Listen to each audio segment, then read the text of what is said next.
Mike Tyson's fist hit the heavy bag so hard the chain snapped clean off the ceiling mount. The bag dropped to the gym floor like a body going down in the fourth round, and every head in that small-town fitness center turned to stare at the man who'd just killed their equipment. This was Grayfield, Montana, population 4,000. The kind of place where the biggest celebrity sighting in a decade was a country singer stopping for gas on the way to Billings. And now Mike Tyson, the baddest man to ever live, was standing in their $20 a month gym, wrapping his knuckles with black tape like he owned the place. What happened in the next 72 hours would become Grayfield legend, a story whispered about for decades. Now let me back up just enough to tell you why Iron Mike was in a town most GPS systems couldn't even find. It was the summer of 2011. Tyson was between projects doing a string of small speaking engagements across the Northwest. His tour bus broke down just outside Grayfield. Transmission blew. The driver said 2 days minimum for the part to arrive. Tyson's manager wanted to rent a car and push to the next city. Tyson said no. He said he wanted to stay. Said the mountains reminded him of something he couldn't name. His team booked 3 rooms at the only motel in town, the Pine Creek Lodge, and Mike Tyson settled into Grayfield like a grizzly bear wandering into a petting zoo. Get this. By the second morning, half the town already knew he was there. He'd been seen at the diner on Main Street eating scrambled eggs and rye toast. He'd been spotted walking along the creek trail behind the motel, hands in his pockets, head down, not talking to anyone. The local paper, which was really just a 4-page newsletter stapled together by a retired teacher named Doris, ran a front-page line that read, "Famous boxer visits Grayfield." No photo, just the sentence. That was enough. Tyson found the gym on his second afternoon. It was called Iron Peak Fitness, which he thought was funny given his own nickname. The owner, a thick-necked guy named Dale Burrows, nearly choked on his protein shake when Tyson walked through the door. Tyson didn't make a scene. He asked if they had a heavy bag. Dale pointed to the corner. Tyson went to work. That's when the chain broke and the bag hit the floor and every person in the room forgot how to breathe. But here's the thing. None of that is the story. The story is about what happened after Tyson picked that bag up off the floor, turned toward the front window, and saw a little girl sitting on the bench outside. She was maybe 8 years old. Dirty blonde hair pulled into a ponytail that was coming loose. She wore a long-sleeved flannel shirt buttoned all the way to the wrists even though it was 85 degrees outside. She had a backpack next to her that looked too heavy for her frame. And she was sitting perfectly still, staring at the sidewalk, not moving, not fidgeting, not doing anything a kid her age should be doing on a summer afternoon. Tyson set the bag down. He stared at her through the glass for a long time. His jaw tightened. His hands, still wrapped in tape, curled slowly at his sides. Now I need to tell you something about Mike Tyson that the highlight reels don't show you. Before he was a champion, before the mansions and the tigers and the pay-per-view millions, Mike Tyson was a kid from Brownsville, Brooklyn, who got beaten regularly. Not spanked, beaten. He's talked about it publicly. The older kids in his neighborhood targeted him because he was heavy, because he had a lisp, because he was an easy mark. He was robbed. He was humiliated. He was hurt in ways that don't heal with ice and tape. And the adults in his life, with very few exceptions, either couldn't protect him or didn't bother trying. I swear this happened. He told an interviewer once that the thing he remembered most about being a scared kid wasn't the pain. It was the hiding, pulling his sleeves down, keeping his head low, making himself small so nobody would look too close. And now Mike Tyson was standing in a gym in Montana, staring through a window at a little girl doing the exact same thing. He walked out the front door. He didn't say anything to Dale. He didn't explain himself. He just pushed through the glass door, and the bell above it rang, and he was standing on the sidewalk 3 feet from the girl. She looked up. Her eyes went wide. Not scared wide, confused wide. Because the man standing in front of her was enormous and covered in sweat and had black tape wrapped around his hands, and she had absolutely no idea who he was. Tyson sat down on the bench next to her, not close, not crowding her. He left a good 2 feet of space between them. He leaned forward, put his elbows on his knees, and looked out at the street. "Hot day," he said. She didn't answer. "You waiting for somebody?" She shook her head. Then she adjusted her sleeve, pulled it down a little further over her left wrist. It was a tiny movement, automatic, the kind of gesture you develop when you've been doing it so long you don't even know you're doing it. Tyson saw it. His whole body changed. His shoulders squared, His breathing slowed. He turned his head and looked directly at the girl's wrist where the sleeve met her small hand. "What's your name?" he asked. "Lily," she said. "Lily, my name's Mike. You mind if I sit here a minute?" She shrugged, and they sat. Believe me when I tell you that what followed was one of the strangest sights anyone in Grayfield had ever seen. Mike Tyson, the man who bit Evander Holyfield's ear, the man who told Lennox Lewis he wanted to eat his children, the man who once promised to make an opponent his girlfriend, sat on a wooden bench in the summer heat and talked quietly with an 8-year-old girl about nothing. About the mountains. About the creek. About whether she liked school. About her backpack, which she said was full of library books because the library was the only place with air conditioning. He didn't press. He didn't interrogate. He just talked, and he listened. And he watched her sleeves with the kind of focus he used to reserve for studying opponents on fight tape. After about 15 minutes, Lily said she had to go. She stood up, grabbed her backpack, and winced. It was fast. A flash of pain across her face that she covered immediately with a blank expression. But Tyson caught it. He caught it the way a fighter catches a tell in the first round, a dropped shoulder before a right hand, a slight lean that gives away the whole game plan. He stood up too. "Where you headed?" "Home." "Where's home?" She pointed down the street. "That way." "You want me to walk with you?" "No," she said, fast, too fast. And then she turned and walked away, and Tyson stood on that sidewalk and watched her go until she rounded the corner and disappeared. Dale Burrows had been watching from inside the gym. He came out and stood next to Tyson. "That's Lily Moran," Dale said. "Her stepdad's Ray Puckett." Tyson turned to look at Dale. "And?" The way she said no when he offered to walk her home, like the last thing she wanted was a stranger anywhere near her front door. Janet Hill listened. Then she said, "I can have a team there by tomorrow morning, but Mike, I need something concrete, a witness, a statement, something more than a hunch." Tyson said, "I'll get you more than a hunch." Mark my words, what he did next was the most calculated, deliberate thing Mike Tyson had done since studying fight film with Cus D'Amato in the Catskills. The next morning, Tyson went to the diner on Main Street. He sat at the counter and ordered coffee and eggs, same as before. But this time he talked. He talked to the waitress, a woman named Sheila who'd lived in Grayfield her whole life. He talked to the mailman who came in for a muffin. He talked to a retired teacher named Helen, who sat in the corner booth doing a crossword puzzle. He didn't ask about Ray Puckett. He didn't ask about Lily. He asked about the town, about the mill, about what people did for fun, about whether the schools were any good. And he listened. He listened with the patience of a man who'd spent years in prison learning that sometimes the most powerful thing you can do is shut up and let other people fill the silence. And they filled it. Oh, they filled it. Sheila mentioned that Lily Moran came into the diner sometimes with bruises she said were from falling off her bike. Helen said she'd seen Lily sitting outside the library until closing time more nights than not, like she was afraid to go home. The mailman said Ray Puckett's mailbox had dents in it from where Ray kicked it when he was drunk, which was most weekends. Nobody used the word abuse. Nobody said someone should do something. But every single person in that diner handed Mike Tyson a piece of the puzzle without him ever asking for it directly. This is what people don't understand about Mike Tyson. They see the knockouts, they see the rage, they see the face tattoo, and the lisp and the pigeons, and they think they know the whole story. But the man who sat in that diner and quietly extracted information from an entire town without raising a single alarm was the same man who, at 13 years old, memorized the fighting styles of every heavyweight champion in history under the guidance of the greatest trainer who ever lived. Mike Tyson was never just power. Mike Tyson was always intelligence wrapped in violence.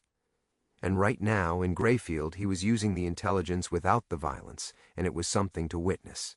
That afternoon, Tyson went back to the gym. He worked the bag for an hour, and at 4:15, right on schedule, Lily appeared on the bench outside. Same backpack, same long sleeves, same stillness.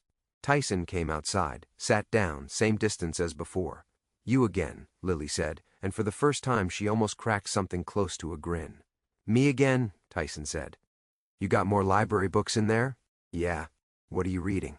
"Harry Potter, the fourth one." "That's the one with the tournament?" She looked at him with genuine surprise. "You read Harry Potter?" "I read everything," Tyson said. And that was true.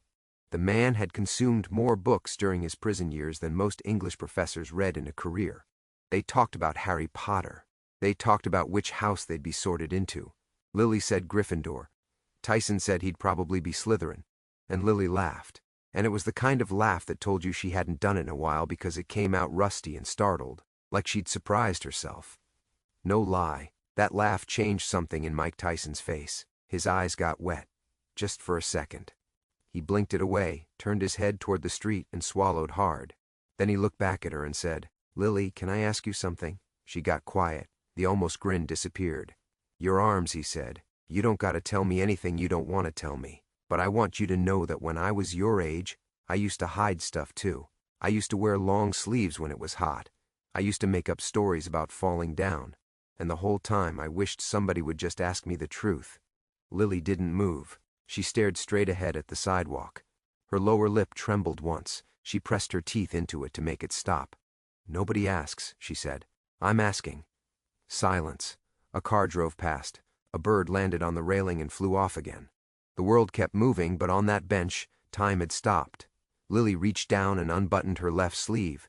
She rolled it up slowly, past her wrist, past the middle of her forearm. The bruises were dark purple and yellow-green, layered on top of each other in a pattern that made it clear these weren't from falling off any bike. Fingerprints, grip marks, the kind of marks that come from a grown man's hand squeezing a child's arm hard enough to leave a record. Tyson looked. He didn't gasp. He didn't flinch. He'd been hit by the hardest punchers on the planet. But right now, looking at those marks on that little girl's arm, his hands were shaking. "That's your stepdad," Tyson said, "not a question." Lily buttoned her sleeve back up. She nodded once. Tyson stood up from that bench and walked straight to the Pine Creek Lodge. He didn't run. He didn't storm. He moved with the kind of controlled purpose that anyone who's watched his ring walks would recognize immediately. Head forward, shoulders set, every step deliberate. He got to his room and called Janet Hill. He told her exactly what he'd seen. He described the bruises. He described the pattern. He told her Lily had confirmed it was her stepfather. Janet said, "I'm sending the team tonight. They'll be there by morning. We'll coordinate with local child protective services and the sheriff's office. But Mike, I need you to do something for me." "What?" "Stay away from Ray Puckett." Tyson was quiet for a long time. "I hear you," he said, and then he hung up. Now here's the honest truth. What Mike Tyson wanted to do and what Mike Tyson did were two very different things. The old Mike, the 19-year-old Mike who once told a reporter he was the most vicious, brutal champion there's ever been, that Mike would have found Ray Puckett's house and put him through a wall. That Mike would have solved the problem in about 45 seconds and spent the next 5 years back in prison for it. But this wasn't the old Mike. This was the Mike who'd been to prison and found it empty. The Mike who'd lost a daughter and found grief. The Mike who'd gotten sober and found clarity.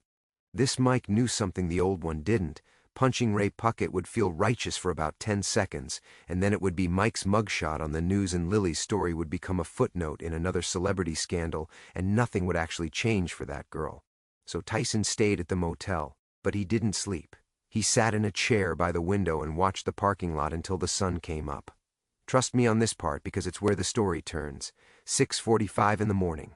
A white SUV pulled into the Pine Creek Lodge parking lot. Janet Hill stepped out with 2 women from Montana Child Protective Services and a deputy from the county sheriff's office. Tyson met them in the parking lot, still wearing the clothes from the night before. Janet introduced everyone. She laid out the plan. The CPS team would go to Lily's home and conduct a welfare check. The deputy would be present for legal authority. Janet would handle the documentation. Tyson's role, Janet explained, was to stay at the motel and let the professionals work. Tyson shook his head. "I'm coming." Janet started to object. Tyson held up his hand. "I'm not going to touch him. I'm not going to talk to him. But that girl is going to see strangers show up at her door, and she's going to be scared, and the only person she's talked to in this town is me. I'm coming." Janet studied his face. Whatever she saw there made her nod. The convoy drove 6 blocks to a single-story house on Packer Road. The yard was dead grass and gravel. A rusted pickup sat in the driveway. The curtains were drawn. A dog on a chain barked twice from the neighbor's yard and then went quiet, and that silence was worse than the barking. The deputy knocked on the door. Nothing happened for a long time. Then the door opened and Ray Puckett stood there in a stained undershirt and jeans holding a coffee mug, squinting against the morning light. Ray was a big man, 6'2", maybe 220. Broad shoulders, thick hands, the build of someone who'd done physical labor his whole life. Under normal circumstances, Ray Puckett was the most physically intimidating person in any room he walked into. These were not normal circumstances. Because standing 10 feet behind the deputy, arms folded across his chest, was the former undisputed heavyweight champion of the world. Ray looked at the deputy, he looked at Janet, he looked at the CPS women, and then he looked past all of them and saw Mike Tyson, and something in Ray Puckett's face crumbled. Not guilt, not shame, fear. Pure animal recognition of a predator that outclassed him in every conceivable way. You want to know something? People always said Tyson's greatest weapon was his left hook. They were wrong. Tyson's greatest weapon was the feeling you got when he looked at you and you understood, on a level deeper than thought, that this man could end you and there wasn't a single thing on earth that could stop him. Ray Puckett felt that. Every cell in his body felt it. The deputy explained the welfare check. Ray tried to block the doorway. He said there was no problem. He said Lily was fine. He said this was harassment. He said he'd call a lawyer. Janet Hill stepped forward with a court order she'd obtained at 5 that morning from a judge in Billings. She handed it to Ray without a word. Ray looked at the paper. His hands were shaking. He looked back at Tyson. Tyson hadn't moved, hadn't spoken.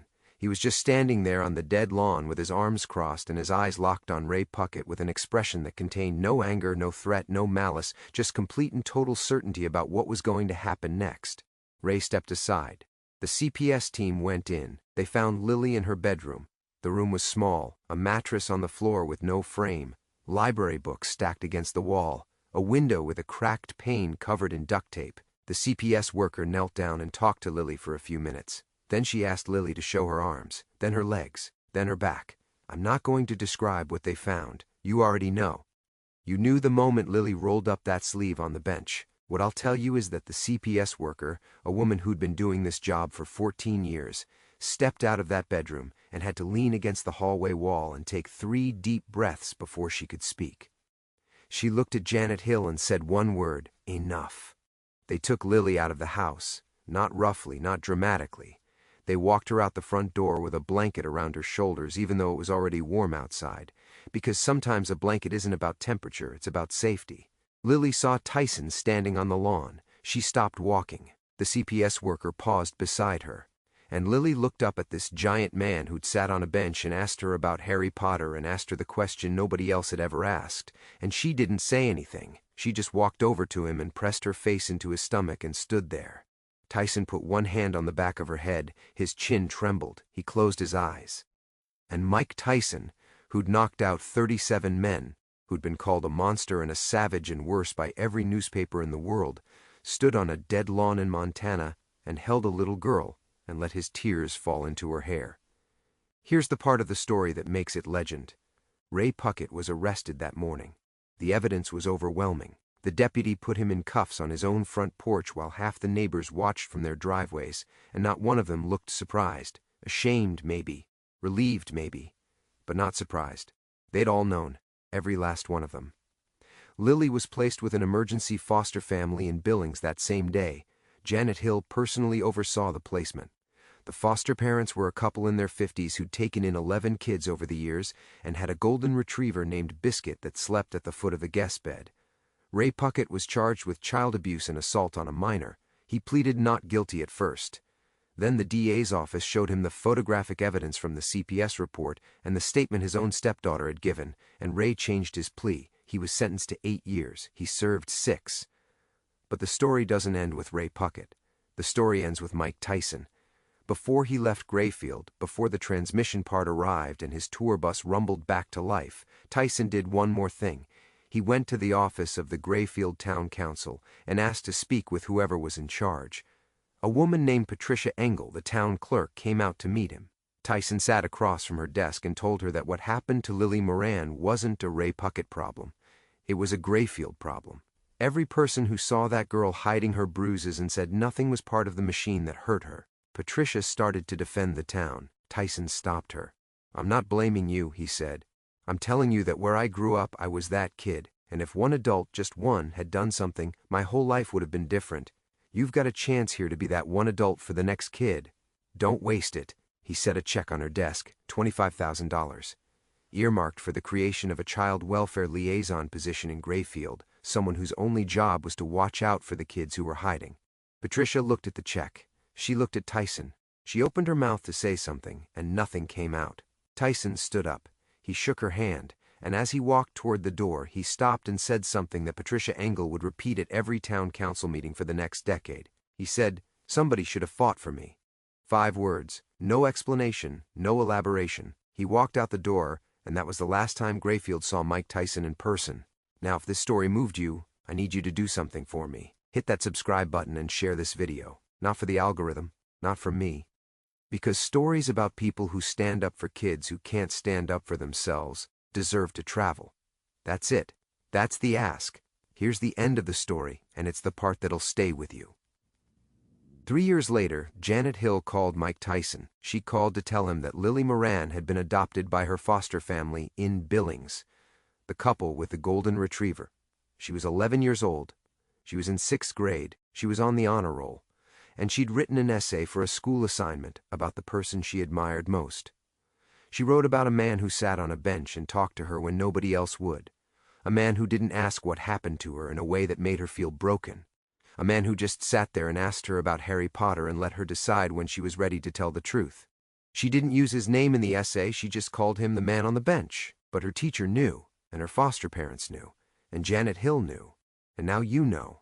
Mike Tyson didn't save Lily Moran with his fists. He saved her by sitting down, by asking, by seeing what everyone else had trained themselves to ignore. The most dangerous man on the planet became the safest person in that little girl's life, and he did it without throwing a single punch. That's the answer to the question you came here asking. What happens when a man the world feared becomes the protector no one expected? You get a legend, not the kind built in a boxing ring under bright lights, the kind built on a bench, in the heat, in a town nobody's ever heard of, between a man who knew what it meant to be broken and a girl who needed someone to prove that broken wasn't forever. Grayfield hired that child welfare liaison. The position is still funded. They named it the Lily Program. And every year, on the anniversary of the day Mike Tyson's tour bus broke down in their town, somebody puts fresh flowers on that bench outside Iron Peak Fitness. Nobody takes credit for the flowers. Nobody needs to. Some things in this world just get done because somebody finally decided to fight the right fight. And Mike Tyson, a man who spent his whole life being feared, became something he never expected. Not a champion, not a legend, just the right person in the right place who refused to look away. That's the story. That's how it happened. And if you ask anyone in Grayfield, Montana, they'll tell you the same thing. They'll tell you Mike Tyson saved that girl. And then they'll get quiet. And then they'll say he saved their whole town too.